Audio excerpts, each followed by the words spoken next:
Okay, I think we're live now. This is Michael Yan in Chiang Mai, Thailand, and interesting information just came in.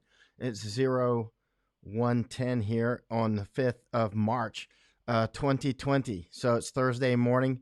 Right now, that would mean it is 1:10 in the afternoon, Washington, D.C. time. So let's get started. A lot of interesting things going on today. Unfortunately, there was a huge tornado event in Tennessee, and in fact, I just called my brother who's up there, and a lot of devastation. And it looks like at least 24 people killed and dozens are missing. Really wish you the best up there. And I know that who's going to come and help the most. It's going to be local groups. It's going to be like local church groups and that sort of thing are going to do the most help. That's what always happens in all the tragedies is the local groups do most of the help. It looks like a really serious tragedy. I've looked at a lot of the devastation on the videos on television. My brother sent me some photos and that sort of thing up in Tennessee. I hope for the best. It looks, pretty bad. Let's get started with the virus issues. Just got some information. Literally, just came in just as I was about to go live. Hey, Chris Perryman and Doug Kirkland. Fear mongering is failing MSM. Doug says. Let's see. Jennifer Hack, hello from Canberra down in Australia, and John from Talbot, Tennessee. I hope everything's going well in Talbot. I don't know exactly where that is. My brother told me that it looked like the tornado kind of followed down 40 and headed sort of off of 40. Oh, I got the air conditioner on. I'm sorry. Get rid of that background noise. I'm sorry about that. Um, yeah, I hope cut the Holland is saying it's really bad here, Michael. Devastating. I wish I could take calls right now. I'm set up to do that, but haven't done it yet, so I don't want to give it a shot right now. But by this time tomorrow, I should be able to start taking calls. Um, let me see. Bob Linderman is saying they had. Oh, actually, let me click these comments. Uh, hello, Mark. Let's see what Bob's saying here. They had so many volunteers today around Nashville. They had to turn people away. That's Tennessee people, man. It's the volunteer state. I mean, Tennessee people are very uh, good people. I've been to Tennessee so many times. My brother lives there and has for since many years.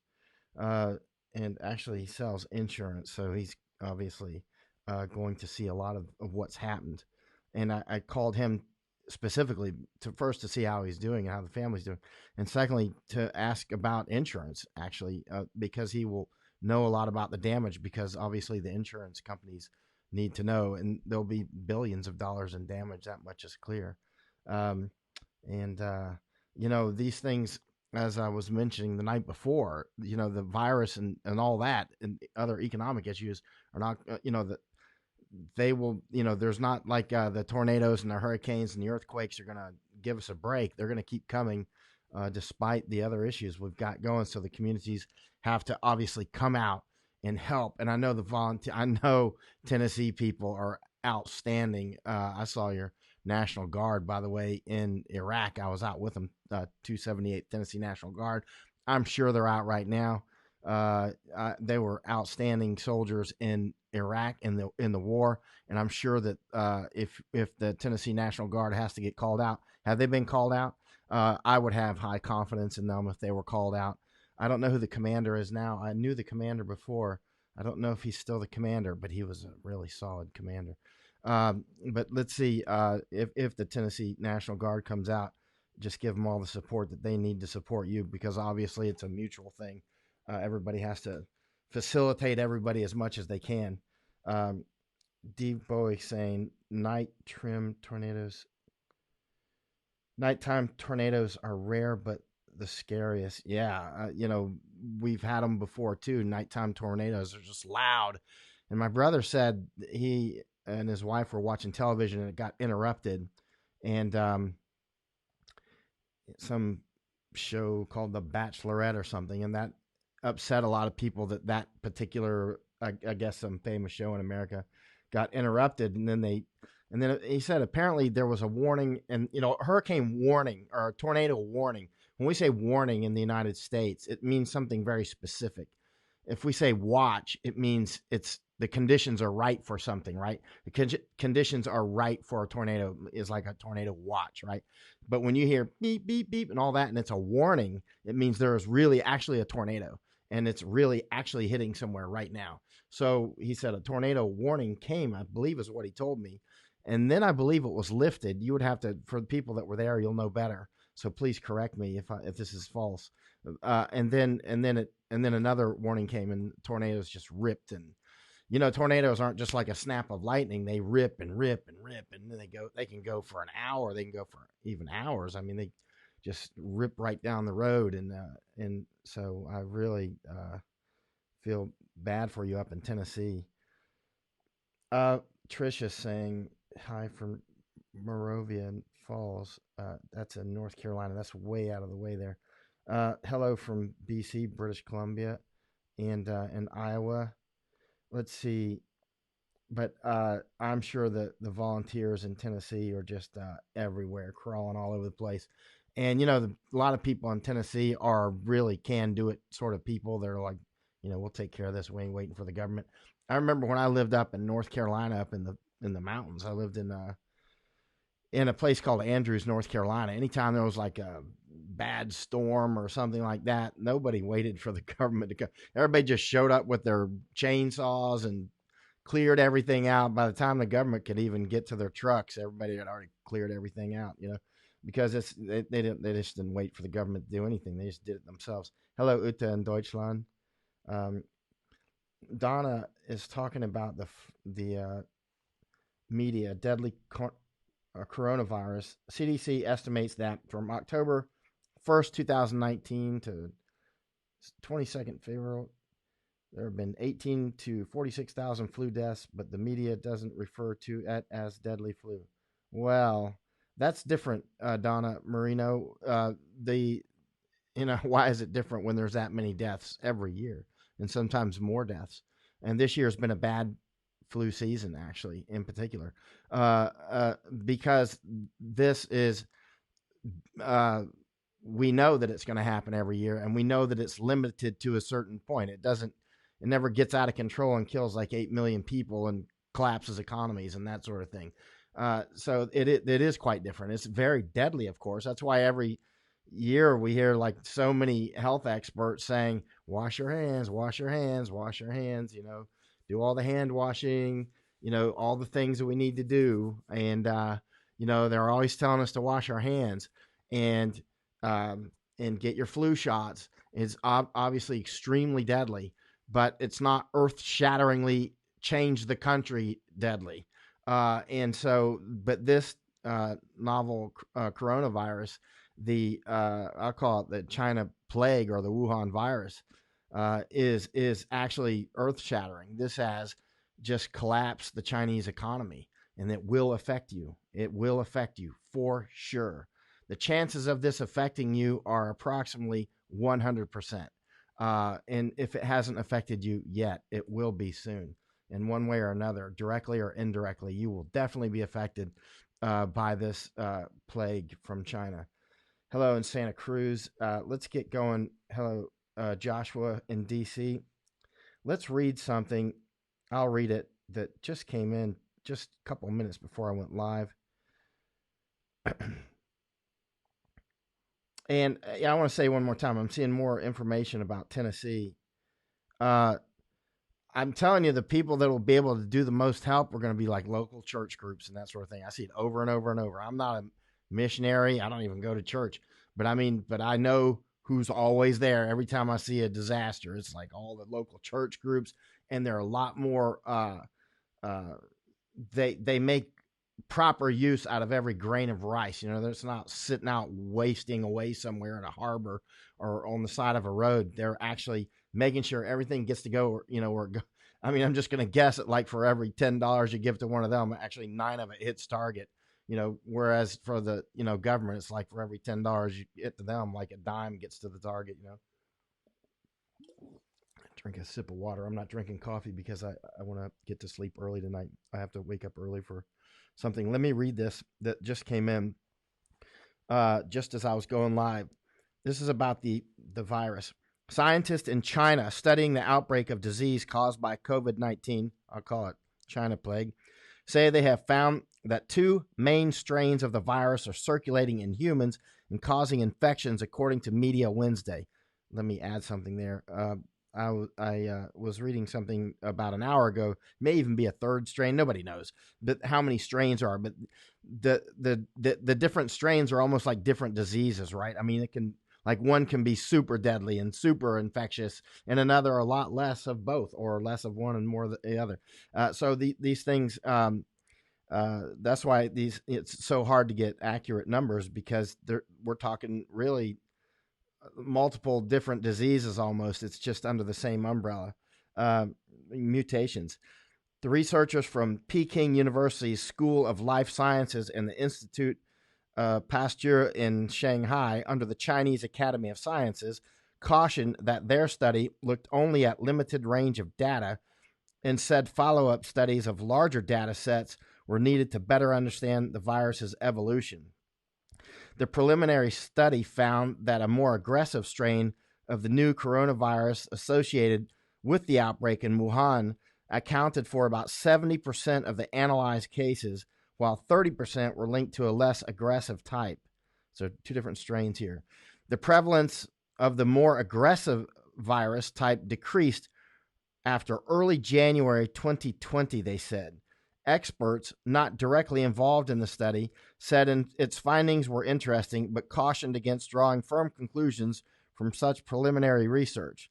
Additionally, the World Health Organization, yeah, those guys, they're part of the problem, who said on Tuesday globally about 3.4% of reported COVID-19 cases have died. By comparison, seasonal flu generally kills far fewer than 1% of those infected, they stated. Like, yeah, far, far fewer. Prior estimates, including a study of more than 1,100 cases in China, had put the death rate at 1.4% of cases. Health experts have also suggested that death rate may be lower than current estimates because they do not take into account the number of milder cases of COVID-19, China plague, that do not get reported. All right, well, that's interesting.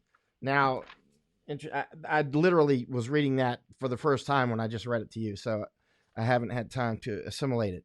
But I will say something that I did read earlier, and that was the Scottish health minister says that up to 80% of the population could be infected, which is what some other scientists are saying. I don't know if she is regurgitating what they're saying, which she probably is, or what.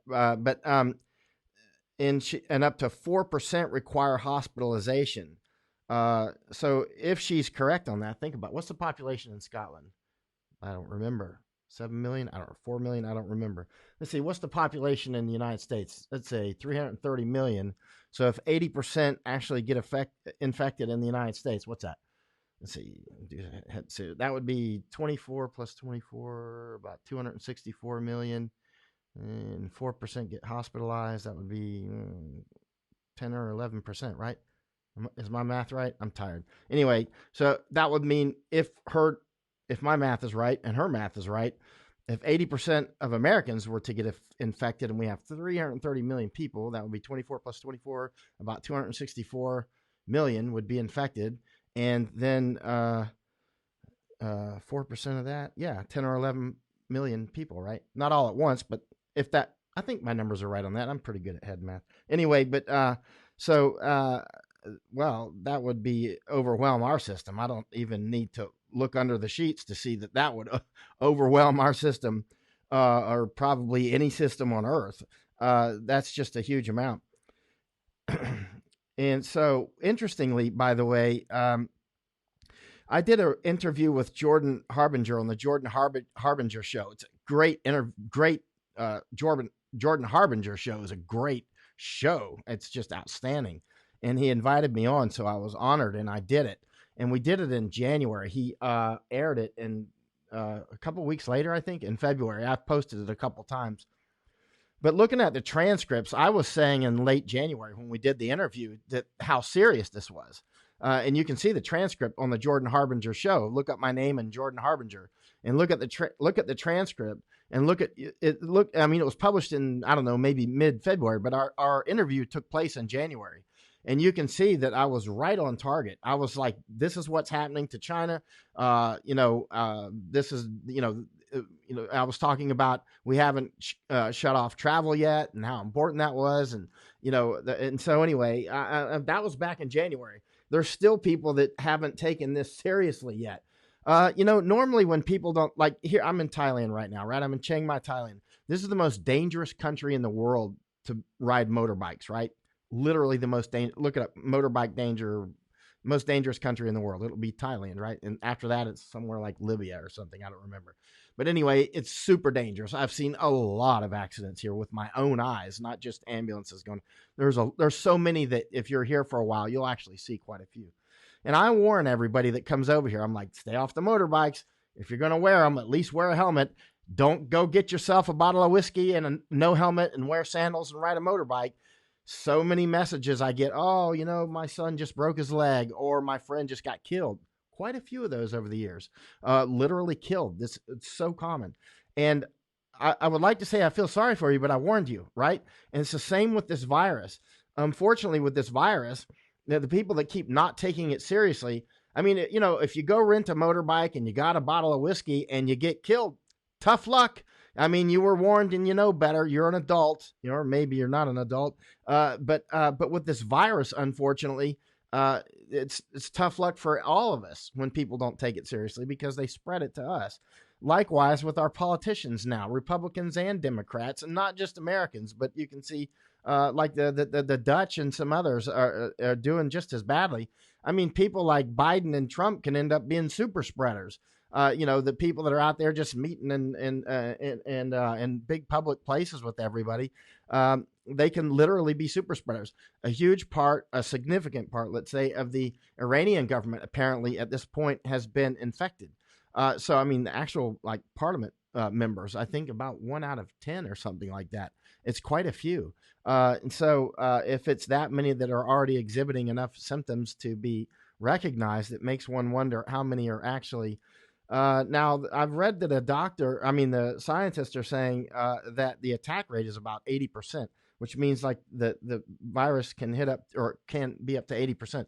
In other words, up to 80% of the people who come in some sort of contact with it may get it. Of course, some lower percentage will then require hospitalization, and some lower percentage then will then die. But interestingly, there's a lot of things that we can do to mitigate. Wash hands. China, a lot of the people in China are shaving beards and shaving their heads, including the women, female doctors and male doctors shaving all the hair off there. And they're just like going like me, I got a pretty head. People that are afraid of their heads, showing how they got knots on their heads and stuff, just wear a hat or whatever and wash the hat. But, but it really, the hair and all that becomes a reservoir. Also, it makes it difficult to wear the mask, of course. And so think about, getting a nice haircut like Bruce Willis and I do, and so many of our great military people. And if you got a pretty head like mine, you want to show it off. So, all right, Indians. Why is it that Indians just think that they're immune to so much stuff? Well, I got news for you. Unless you got some genetic, Teflon coating over your skin or something, India is not immune to it. But Indians do keep saying that, interestingly. But look how many also sorts of people there are in India. It's not like Indians are one sort of people. It's like literally a couple thousand languages and dialects and people that look amazingly different from each other within India. In the United States, our health departments have an amazing amount of power. I mean, like superpowers, like to the point where, a health department can walk into the biggest hotel in New York or California and they can go, you're in violation of X, snap, close the doors, and you will close the doors or go to jail. Take your choice. And it's not like you can argue if you want, but the doors are going to close, right? They'll just call the sheriff. And so, our health authorities, and this is a good thing, not a bad thing. So our health authorities in around the United States have amazing power that they don't often exercise in big ways. They exercise it in small ways every day, closing restaurants and that sort of thing, which is interesting when so many Filipinos want to become an American state. And I'm like, no, if you became an American state, you would be at war. Our friendship would end within about a year and you'd be at war with us. Because first of all, our health inspectors would close down like every restaurant in Philippines. And half the hotels would be closed like, in the first year. So yeah, we would be at war. And it just wouldn't work out. But the point is the health, that we haven't done more quarantining is not just coming from the presidential or governor level, because we have governors in our various states. Like we have a governor in Florida who is very powerful. The governor in California is very powerful. But they also have the powers to do amazing things, like to make, is this still live? Let's see. And to do all sorts of, I don't know if we're live at all. Let's see. I think we are, but I'm not sure. It looks like, yeah, we're live. Anyway, so and also at local levels, for instance, a health inspector in Miami could do just shut down public transport. You could say, okay, stop all taxis. You know what I mean? Taxis have to stop. It's that. So there's multiple levels within the United States. I don't know how it is in Germany or Netherlands or Japan or here in Thailand, but there's multiple levels of government that can definitively intervene. Now, at the federal level, of course, it takes the federal government, but at the tactical level, the city level, it can be done at city level if they can withstand the pressure later. Let's see. We in the United States, we literally should shut air travel at this point. This is really massive. Containment is out of the question. People continue to talk about containment as if that can be done, and so many people are continuing to talk about this as if it's not even a pandemic, including the World Health Organization. Have you ever seen those viruses? You know how your computer can get viruses in many different ways, and one way to get a virus is it comes through your email. Or it could come by phone call. It could come by somebody writing you a note, and that virus ends up in your computer. How does it do that? They say, hey, there's this virus spreading on computers.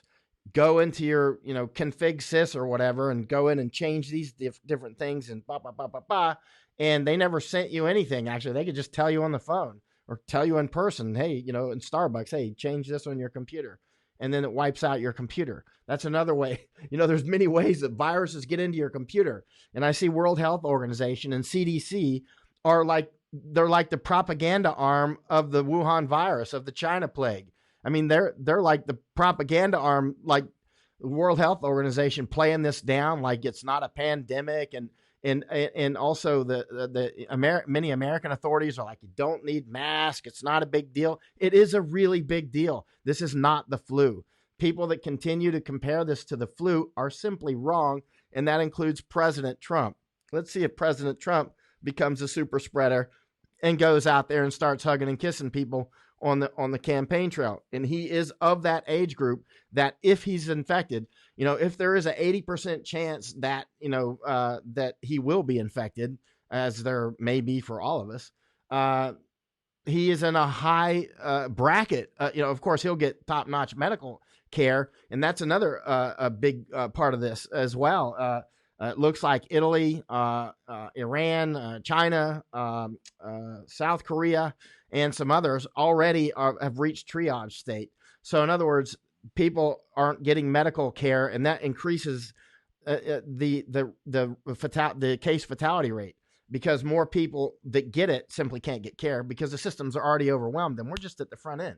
We're just starting. In the United States, across the United States, this has been a bad flu year, and so so many people are already there with the flu, the seasonal flu, and now this is sweeping through. And then we just had a big tornado. So imagine, there's parts of hospitals get closed off because of this already, because they become contaminated with the virus, and then they have to quarantine that, or quarantine the doctors and nurses. this is a real war. So real doctors and nurses are going to get killed in the United States, just as they are right now in China. Real doctors and nurses are going to die from this. And we, all of us, probably know some of them. They are our frontline soldiers, as will be our police and our emergency care people. And we have to support them just like we support soldiers in time of war in any way that we can. Um, so let's look at a little more. Nikon has announced a delay of some shippings of some of their new gear. Sony's got problems. Canon's got problems. I've just noticed that because I love photography, and so I'm on a lot of, get emails from different groups. So I just happen to notice that. But then this is also going on in the automotive world and many pharmaceutical world, which is going to affect a huge amount of people. So there's this shutdown of the Chinese economy is rippling across many sectors. The just-in-time inventory issue is really going to be a big deal. Now, up to 8% of the people who become infected, about 80% apparently don't have much problem at all. But of those others who do, about 8%, it depends on what they, there's different definitions for different countries, and I don't know what all those definitions are. You'd have to ask doctors, medical professionals in each of your own countries what they mean by intensive care, that sort of thing. But if up to 8% need intensive care of the people affected, I mean, we're just going to be down to triage. In other words, a lot of people are going to be out in tents or whatever, or in the parking lot or at home being treated, or they're just going to be, I'm actually going to be paying close attention to increases in cremations and that sort of thing here in Thailand. And people should be paying attention to, if you know somebody in the funeral industry, or there'll be online statistics, ask them, because there's a lot of people that can be, there's people dying right now, obviously all over the world, just from seasonal flu. And it can easily be, since we're not testing largely, still not doing widespread testing in the United States, they may be being written off as seasonal flu when it's really this.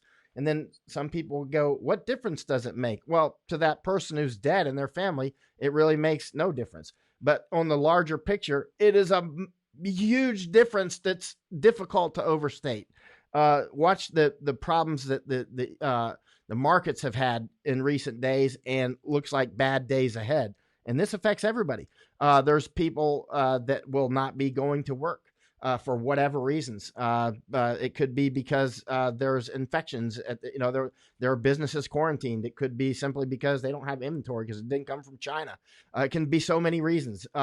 And so there's a lot of people that will be, the good news is you'll be able to self-quarantine if you have the discipline to stay home and you have the circumstance, but family clusters clearly are happening. The medical professionals keep warning us about family clusters. So in other words, you can keep all, 10 of your family in the house and one keeps going out and the one comes back in, family cluster.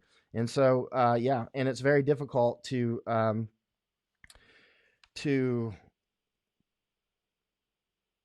let's see. Let's read some questions here, and then let me make sure I've hit on all the major parts. Yeah, this is an election year in the United States, and looks like Biden will be going heads on with Trump. I'm not sure what chance Biden will have in that. But he thinks he's running for Senate apparently. And he mixed up his wife and his sister, today, I think it was. I saw the video. And he's just, he's not, obviously not all with it.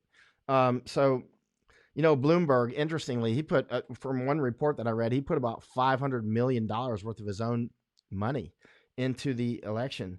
And there's some people saying, well, it looks like money can't buy everything. And that's true, but it certainly bought him a lot of votes. He didn't win, but he certainly, in a different world, he might have gotten 500 votes, but he actually got a huge percentage, not compared to Bernie Sanders and Biden, but Biden, it's amazing that people are worried about President Trump starting a nuclear war or something. I'm more concerned that Biden, if he were to win, which is quite possible. I mean, I keep saying there's one thing that can knock out President Trump, and that's this virus. This virus can knock him out, and it can knock him out biologically. I mean, if he's out here running around touching people and this sort of thing, and gets sneezed on, he's meeting with Congress and senators and everybody else in the world. I mean, he can easily, President Trump might already be infected. And if he is, I mean, it doesn't matter. All the king's horses and all the king's men, that virus is in you, and you're going to have to fight it. And it's you against that virus. And he's in that age bracket where he literally could be taken out by this virus, especially if he keeps playing like this is not a big deal and he rolls around and is in public the way that he is. Remember, all the people around him too, his Secret Service people, all the people around him. This virus could literally take him out. It could take out Joe Biden too. We could have somebody that's president we haven't even heard of yet. I mean, this is how fundamentally serious this is. I mean, let's see. And yeah, South Korea is already overwhelmed. And let's see. I'm going to start looking at some questions here. And let me see. Should I start at the bottom? Alan says he needs to protect himself. I believe you're probably talking about President Trump or Biden. They all do. I mean, you imagine, according to the scientists, we can contract this virus, and within 24 hours, we're already spreading it at a low level before we even notice it. So imagine, politicians out here doing their thing along with their security people who are traveling around with them and their assistants and all these sorts of things, this cluster of people just traveling all over America like a supercell. You know what I mean? It's really, we really need to close down our schools right now and start. This is a perfect opportunity for the United States and other countries to start getting super serious about education from home. This is that time. I mean, I loved going to school and meeting all the pretty girls, and I made a lot of friends that I never would have made that are friends for life right now. I made them at school. But there were, if we ever had a plague like this, and some of us may not be here now. Hey, Deuce 4, Joe Van. I think of Deuce 4 every single day, man. Y'all were unbelievable. Let's see. Is this stream live? Singing Bird says yes. It is live, Singing Bird. And by the way, for people who are on my Facebook, this is also streaming on my YouTube. It's much higher quality on my YouTube. The video quality is super high, and the audio is actually better on YouTube. So you might want to sign up. Also, Facebook sometimes shuts me off. I say something they don't like, and they never tell you what it is. They'll just be like, "You've violated community standards," and you're like, "Well, what?" It could have been something that you published 4 years ago, because they actually block people and kick people off that publish stuff like months and years ago. They do it regularly. You can see people complaining about it online at times. Let's see. Uta Simbach from Deutschland. Italy closed schools and universities. They did. It's a little late, isn't it? But they did. And at least they can try to slow it down now. It is serious, Joyce says it's serious. And yeah, Barbara says YouTube is great. Much higher quality. My streams are much higher quality on YouTube. And make sure if you go to YouTube to click the icon to subscribe, but you have to hit the bell too. But I subscribe to like Pandemic, Steve Bannon's show, War Room Pandemic, and it doesn't send them to me. A lot of people complain about that, not just his, but others. And so you have to, it's a pain actually. Okay. Angela says, that's crazy. Stop it. You're causing panic. I'm not falling for this. Well, have a nice life. Might not be very long. Unfortunately, you can infect others. See, this is where Darwin comes in. Dr. Darwin says, people that he who ride motorbike without helmet and drink whiskey die early. And he who not pay attention to this virus die early after infecting many other people. So if you're going to rent a motorbike on a desert road somewhere and get yourself a bottle of whiskey, by all means, knock yourself out. I'm into freedom. Go as fast as you want to go, through the cacti and all that stuff. Watch out for them coyotes. And, but the problem is with this disease, because I'm totally into freedom. I'm into complete freedom to the point where it makes people uncomfortable. Like if you want to parachute with no parachute, and as long as it's out in the desert, I'm completely fine with it. I'm really into freedom.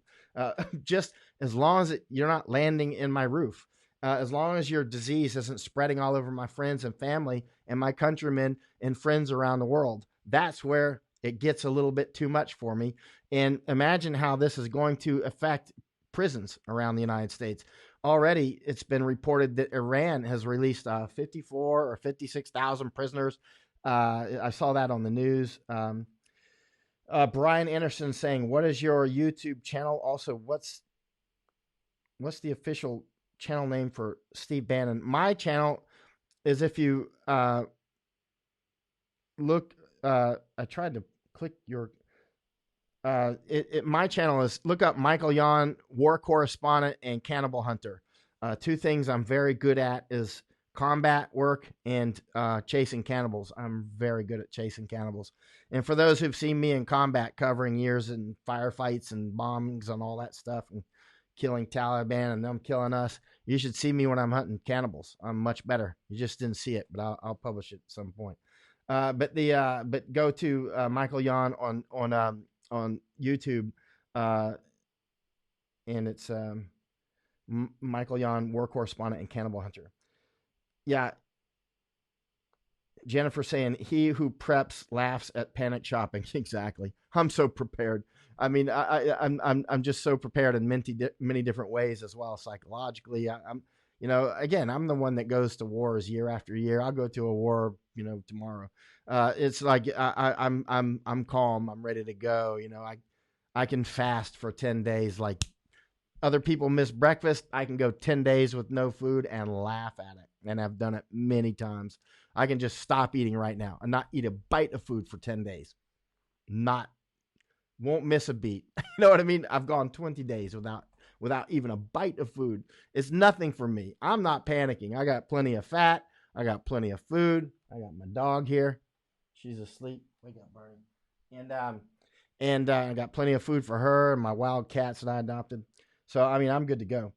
So I one of my friends, he's a missionary in Texas. Actually, he was in China a lot, man. He knows a lot about China. I keep telling you, missionaries know a lot more about a lot of these countries than anybody you'll ever talk with. I learned that when I was a Green Beret. The old time Green Berets are like, I've said this many times, go find the missionaries, talk with them, and make a relationship with them and share information back and forth, because they know more about most places, especially rough places, the kind of places that we would go, than almost anybody, and sometimes more. And so, all the missionaries I know, they're always like, oh yeah, I got plenty of food. And also they'll quickly come together as a group, and they will cooperate as a group. And that group strength is vital. Okay. You and Kip Moon is talk. I'm sorry. Someone asked earlier about what was the Steve Bannon's show. And then you and Kip Moon. Thank you, sir. You and Kip Moon, by the way, every time you and Kip Moon publishes something, it's always accurate. I've seen he's published hundreds of comments over long, I don't know, couple of years. I don't even know how long, and they're always accurate, always responsible and accurate. You should be like a co-host, man. But he says War Room Pandemic is mixed up with other stuff. It is, but you can find it. Like today was episode 32, right? I watched it. Let's see. There is no. Okay. Alan Martineau II says there are no shipping containers coming into the States. The docks are empty. I mean, I'm not going to say that I've audited that and I know it to be true, but I do know that I keep reading all kinds of things that would indicate that that's truthful, or at least approximately true, directionally truthful. Let's see.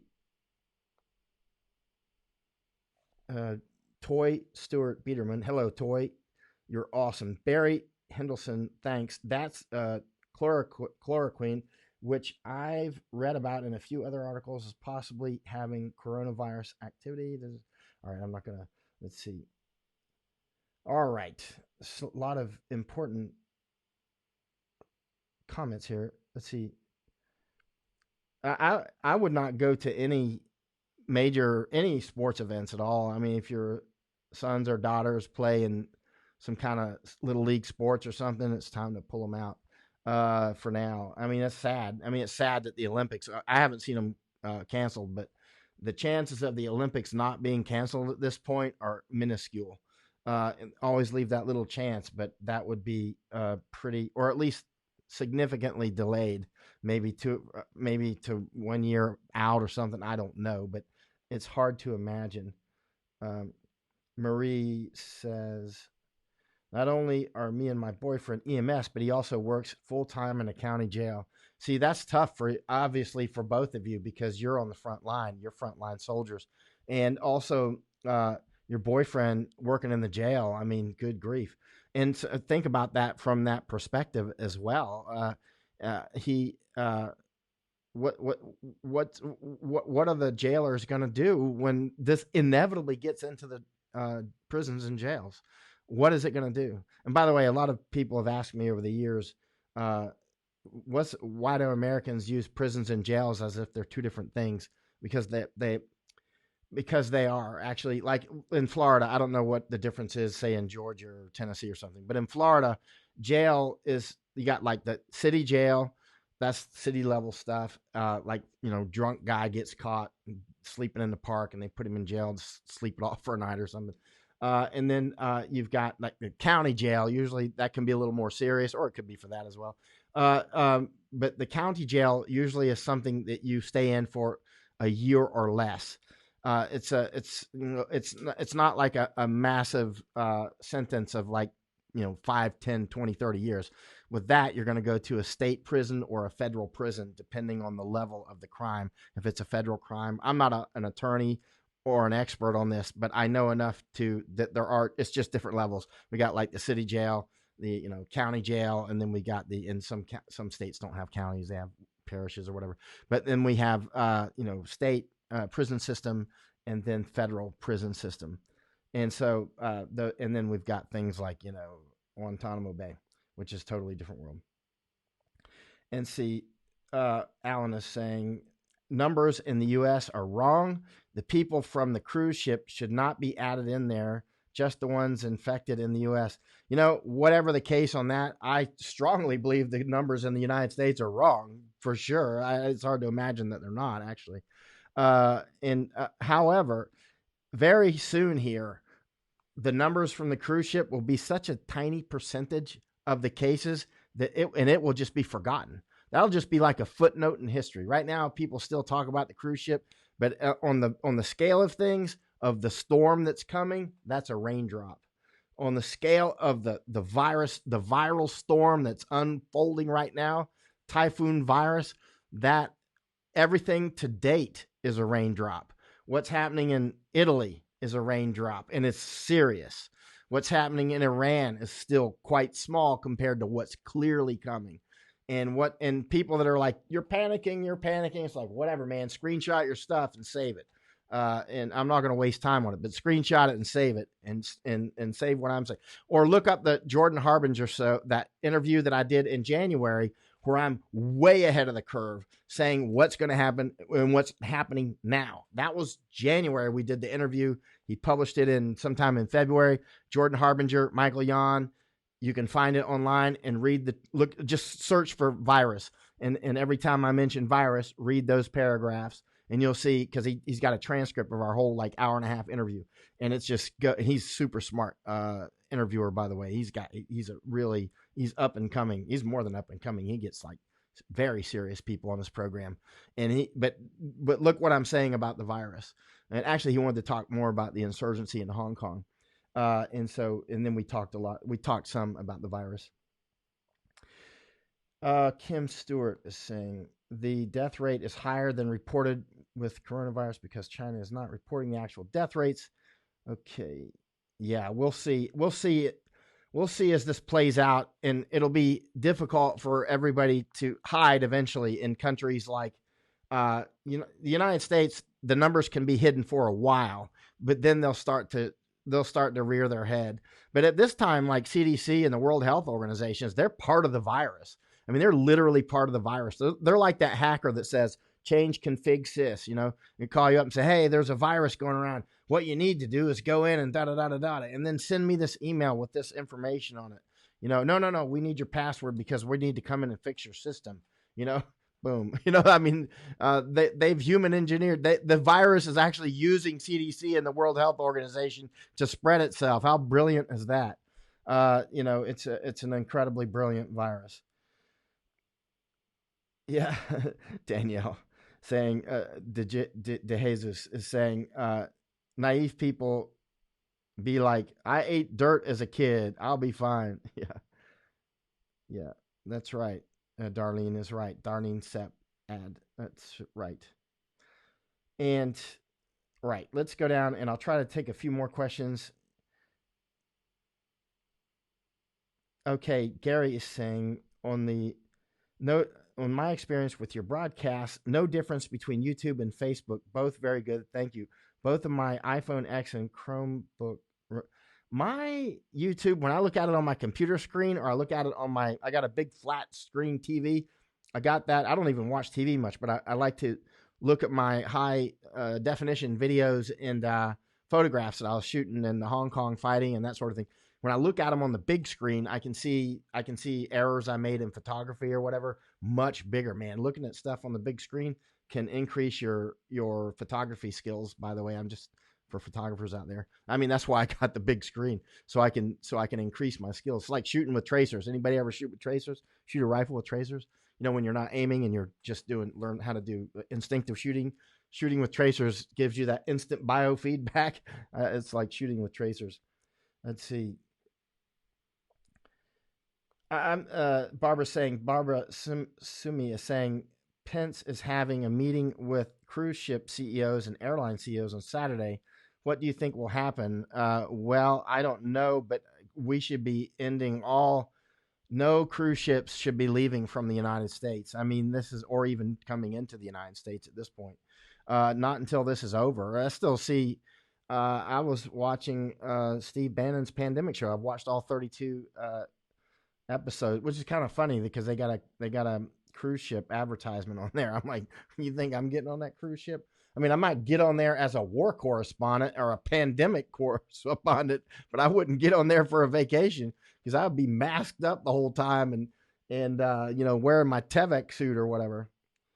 Okay. Roger Viking is saying, sucks to be in Sweden at the moment. 36 infected and rising. Watch, it's going to hit the roof, man. Luckily, one thing about Sweden, though, is you guys are serious into prepping. I mean, that's a good side. Always look at the bright side there. And you've got a relatively low population density, but Bernie Mac saying, hey, Mike from near Asheville, can you tell us about Tennessee and Scottish health minister? I must have missed it. Yeah, the Scottish health minister saying that up to 80%. And I think someone from Hong Kong University, an epidemiologist, I think he was, or a virologist, said also that he had similar estimates at one point. I don't remember specifically, but that, her name, the Scottish health minister, her name is Jean Freeman, and she said that up to 80% of the population could become infected, and of those who become infected, about 4% could need intensive care, could require hospitalization. I don't know if she said intensive care, so let me delineate that, which is different in every country. I'm not going to get into that. You need medical specialists to crack that code. But if she's right on those general numbers, 80%, and then 80% get the infection, and then 4% require hospitalization. I mean, quick head math on that would be, 10 or 11 million people in the United States would require hospitalization. If those numbers come to pass and are truthful. Let's see. I'm not going on a cruise. No way I would be going on a cruise right now. That's right. Thomas Tomatis is saying it's Gabriel Loang said that. Same expert who said 80% attack rate. Yeah, and he's highly respected. Gabriel Loang.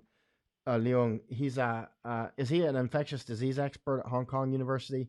And he's known for his work on other previous pandemics and epidemics. And this is such a complex topic, and it requires many diverse specialties.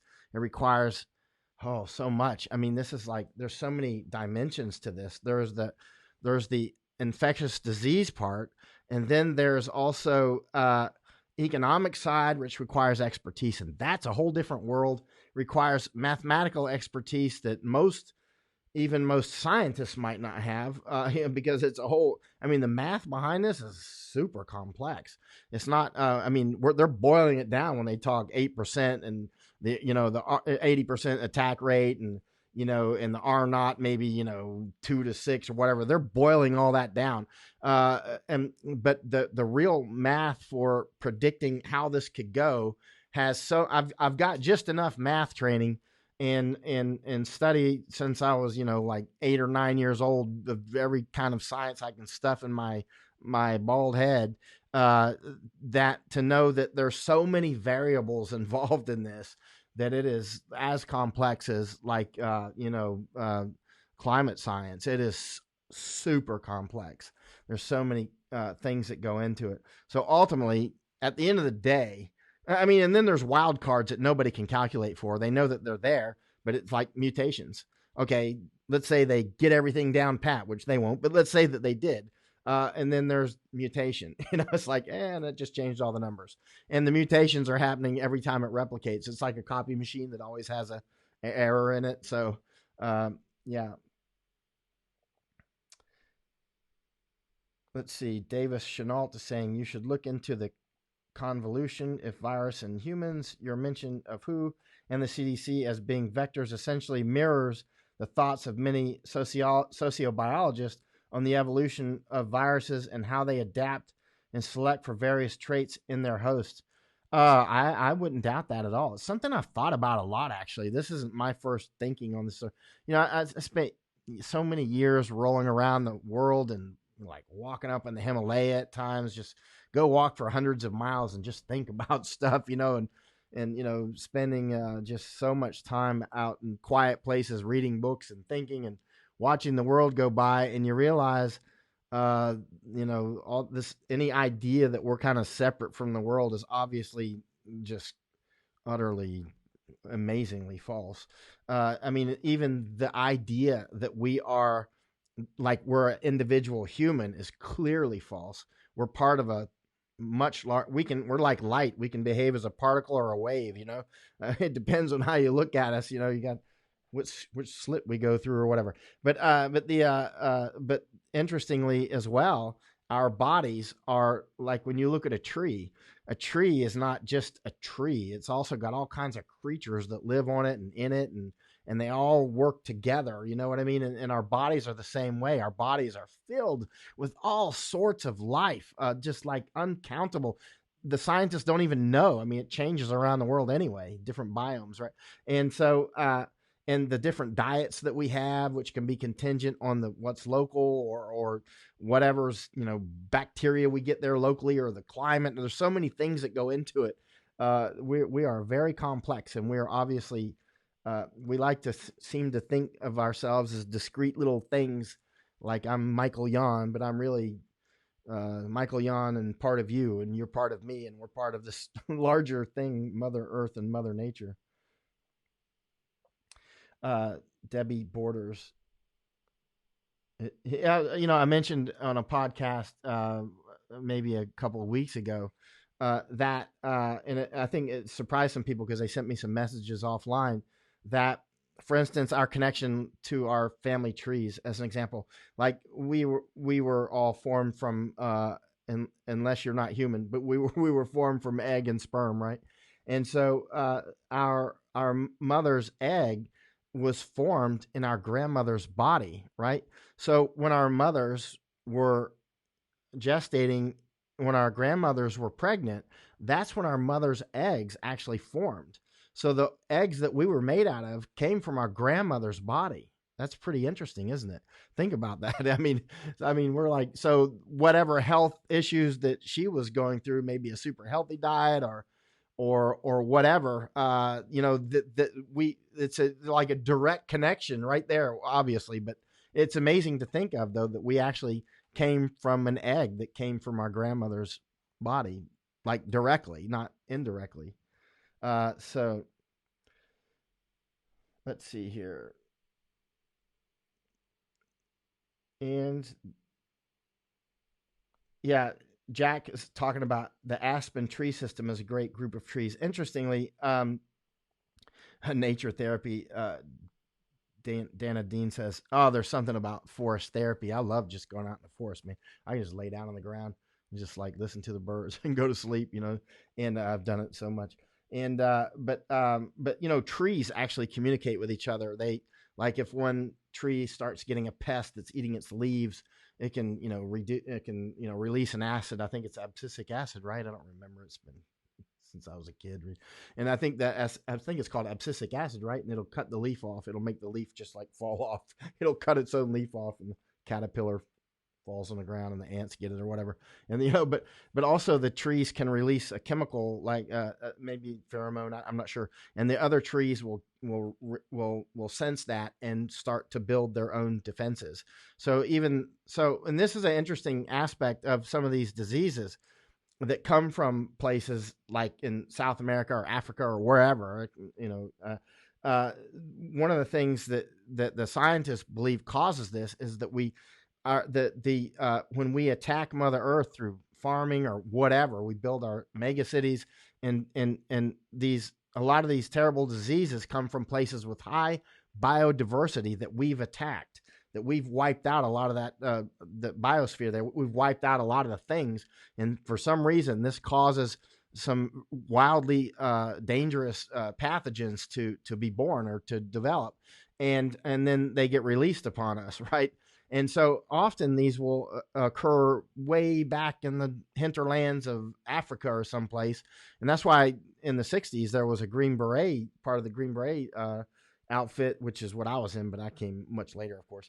And that we didn't have any of these units to my knowledge when I was at Green Beret, but they were designed to do nothing but go out and to go with like scientists and medical experts to go to remote places and capture samples, whether it's capture animals or whatever, and bring those back to the United States, because a lot of these terrible diseases come in from places where there's actually already wars, like insurgencies. And since that's what Green Berets trained to do, is one of the things is to make and create insurgencies and to counter insurgencies. That's why they would be a natural pick to go out with scientists to go into an insurgency, because the insurgents often live deep in jungles to hide from government forces and whatnot, and they'll be eating monkeys and all kinds of things, and they can get diseases that we don't normally have. Hello, Petra in Belgium. I hear Belgium starting to tick up on this, and also Netherlands, your neighbor, and North Seattle. It's hitting you guys up there already in Washington. David is asking, can coronavirus enter via moisture in the eye? According to the scientists, that is like a front door. Yeah, like touching your eyes. So all these things that we're touching, like money, I believe China may be burning a lot of their money now. I'm not sure what they're going to do with it, but I believe that they're pulling in a lot of their currency because it's such a terrible, some materials, it looks like the virus can stay for days. It depends on many things. Depends on the type of material, depends on the temperature, depends on the moisture, depends on sunlight, depends on other things. And I'm not a scientist, so I can't say, but what we do know from what the scientists know is that some surfaces it can last maybe 9 days. Nobody knows. And so imagine if one of those surfaces happens to be money. Keeping in mind, money is made from different things in different countries. You got the coins, of course, and the paper money. In some countries, it's more of a plastic, and excuse me, I needed some water. Let's see. Let's see. I'm stocking up. Renee says, and everybody should stock up now. Remember what I said earlier, that look at my interview with Jordan Harbinger on his show. Look it up, Google it, and just read the transcript if you don't have time to listen to the whole thing. And you'll see what I'm talking about, this virus. And we did that interview in January. It aired in February, but I'm right on target. And I'm way ahead of the group, like way ahead. I even called this the Chernobyl of like a viral Chernobyl or something of China, which is what Steve Bannon calls it now as well. It is. I mean, it's like their Chernobyl. That's exactly what it is in a viral sense. Ward Smith, my old childhood friend, who World Health Organization latest update is stating 3.4% fatality rate globally. Of course, how do they know even that 0.4%? Nobody knows yet because it's way too early in the game. I do have enough mathematical knowledge to know that nobody knows yet. I know that much. At best, they're just in the ballpark.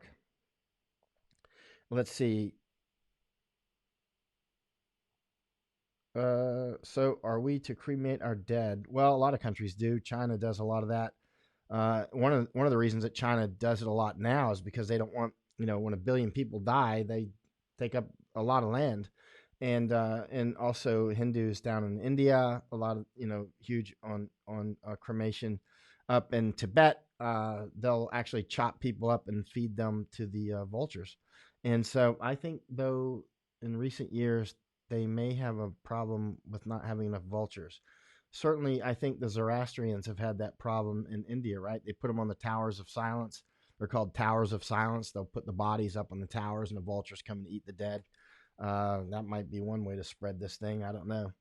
Um, I have no idea, but I think that India has had a problem with vultures in recent years. I'm not sure about that.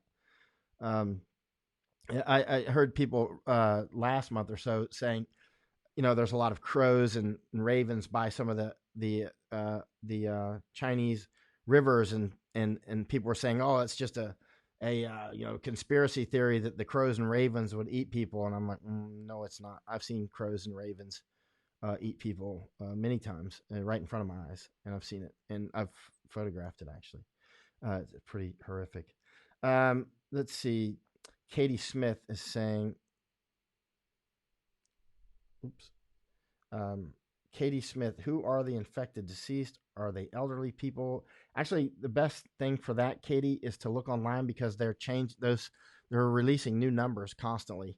So, like if you look at numbers from a week ago, they're a little bit different now. So, but definitely elderly people are more affected. I'm not sure if they're more infected, but like children, not many children seem to be dying. Of course, a mutation could change that, but that doesn't mean children aren't reservoirs who are spreading. So, and like Ewan Kit Moon says, yes, it's possible for the coronavirus to enter the eye. Yeah, yeah.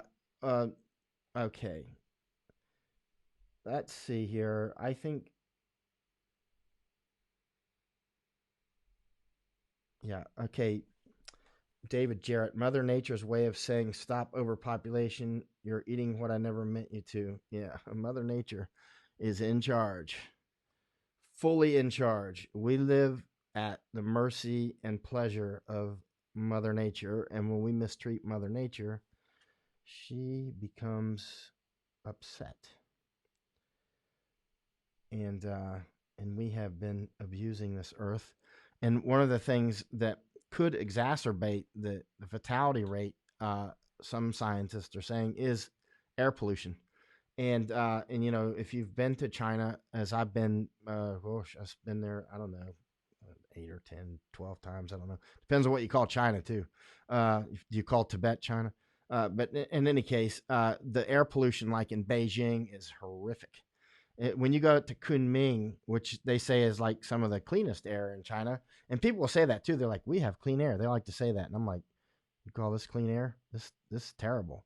But for them, it's like some of the cleanest air in China, Kunming. I'm like, it's horrific air. It's like, but then you fly to Beijing, you're like, oh yeah, Beijing. I mean, literally when you're landing, it looks like you're going to do a water landing, but you're doing a water landing on the dirty, dingy, ugly, filthy clouds. It's like they rain mud almost. Okay, Alan Martineau said Pence announced 10th. I like Mike Pence, but he's not being truthful on this virus. And I've really liked the way President Trump has handled a lot of the border issues and dealing with China. Although I'm more of a hawk on China than President Trump is. Uh, and Oh, Barbara Boyer, thanks to Brian Kolfaja for promoting your broadcast. Brian is doing incredible work. And Brian Kolfaja, he's a wounded veteran. Actually, he was hit in an attack in the war, and now he's raised a lot of money to build our southern border defenses uh, down, between United States and Mexico, which is really important. He's raised a lot of money. It's a very difficult project because there's a lot of people getting in his way. There's a lot of political issues that people are trying to do everything that they can to stymie Brian and his team's work, but they're still doing it. Actually, I got some of their coffee here. I'm glad you said that. I haven't tried it. Where did it go? Anyway, maybe it's in the kitchen. Anyway, so I'll show it to you. I'm not going to drink coffee tonight though because they have a coffee company as well, but that's completely separate. Hey, Peter, let's see. Columbia Presbyterian Hospital in New York City told its employees today at special teleconference that the Hunan virus came from bats. The Hunan virus or the Wuhan virus? Okay. Oh, but be careful with that if you're talking about Wuhan. But anyway, because for instance, I think MERS came from bats and then it went to camels, right? And then to humans, I believe. I'm not sure. I'm not an infectious disease expert. So, where does it come from? I don't know. And, is this man-made? I don't know. I'm not going to trade in I'm not going to trade in conspiracy theories, but I also have a vibrant imagination. And I do know from experience that conspiracies do happen every day, or wild stuff does happen every day. And, all right. Thank you, everybody, for all the support. Please do hit my Patreon and PayPal and Venmo. And my new Japanese book is out. It came out a few days ago. And there it is.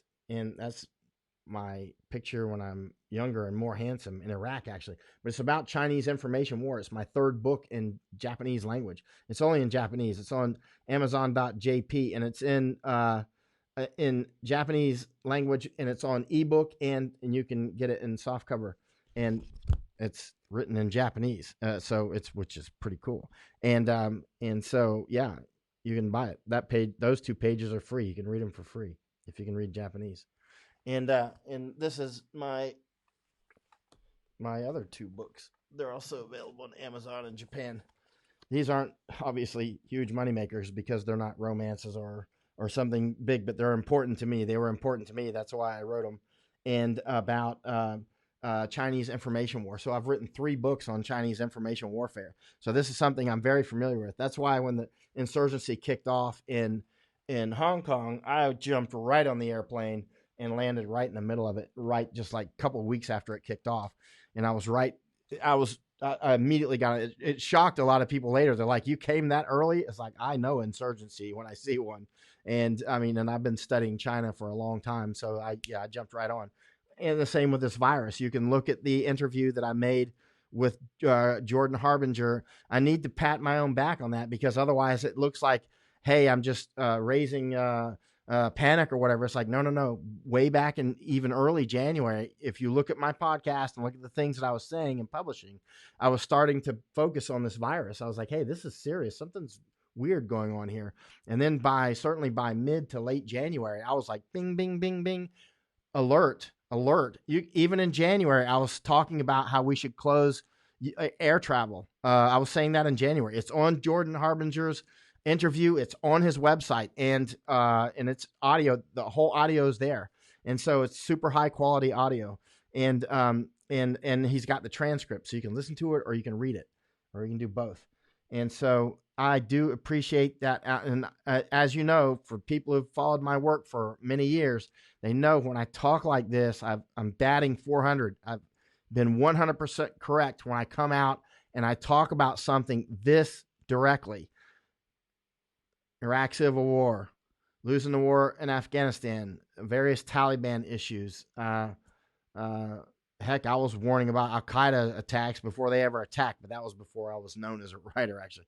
And then, Thai issues or Japan Korea relations splitting apart, and for the reasons that I said they would split apart, which was this, the comfort women issue. See that statue? I was warning about that.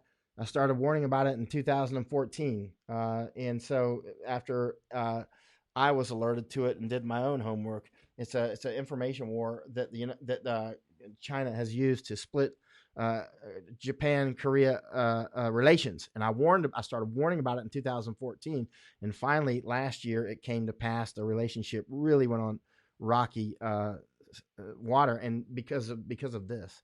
So, or the insurgency in Hong Kong. Each time I've come on board, many times, not just those, saying General Menard should be fired. He was fired. He was reduced in rank to colonel for something I published. And General Menard should be fired. He was fired later. All these different things. And when I said General McChrystal should be fired, I published, and you can find it online, and it was put in Atlantic or something, or maybe the Telegraph. They asked me in some interview, they're like, and who do you think should replace General McChrystal? And I said something like, well, I think General Petraeus should replace him, and General Mattis should replace Petraeus at CENTCOM. But that's not going to happen, is what I said, something like that, because it doesn't make sense. It's not how our rank works. It's not how our system works. But that's exactly what happened. They fired McChrystal, actually did put Petraeus in McChrystal's job, and really did put Mattis in Petraeus's job. I was like, wow. I wish I would have bet that in the stock market. That was like 1,000-to-1 odds, man. I mean, it was like and nailed it, And but it's only because I was paying attention. It wasn't voodoo or anything like that. But it didn't make sense because our system doesn't actually work like that. But the powers that be made the system work like that, and actually that's what happened. But I was saying with high confidence at that time, General McChrystal should be fired. Likewise with this virus, I've been studying it. This is all I've been doing. Since January, I've been studying this and how it affects China, and how it's going to affect the world and us, and how it affects the insurgency in Hong Kong. And I'm telling you, if you haven't stocked up on food yet, and water and those sorts of things, you better do it. You really better do it. This is really super serious, and it's not a joke. A lot of people are going to die. It's going to change the way you live. If you haven't checked what pharmaceuticals you or your family needs, if they're vital for your life and health, you need to check and see if they or their precursors, their active ingredients, are made in China. You need to check that, because you could be out of key pharmaceuticals soon, and that's going to cause people to die.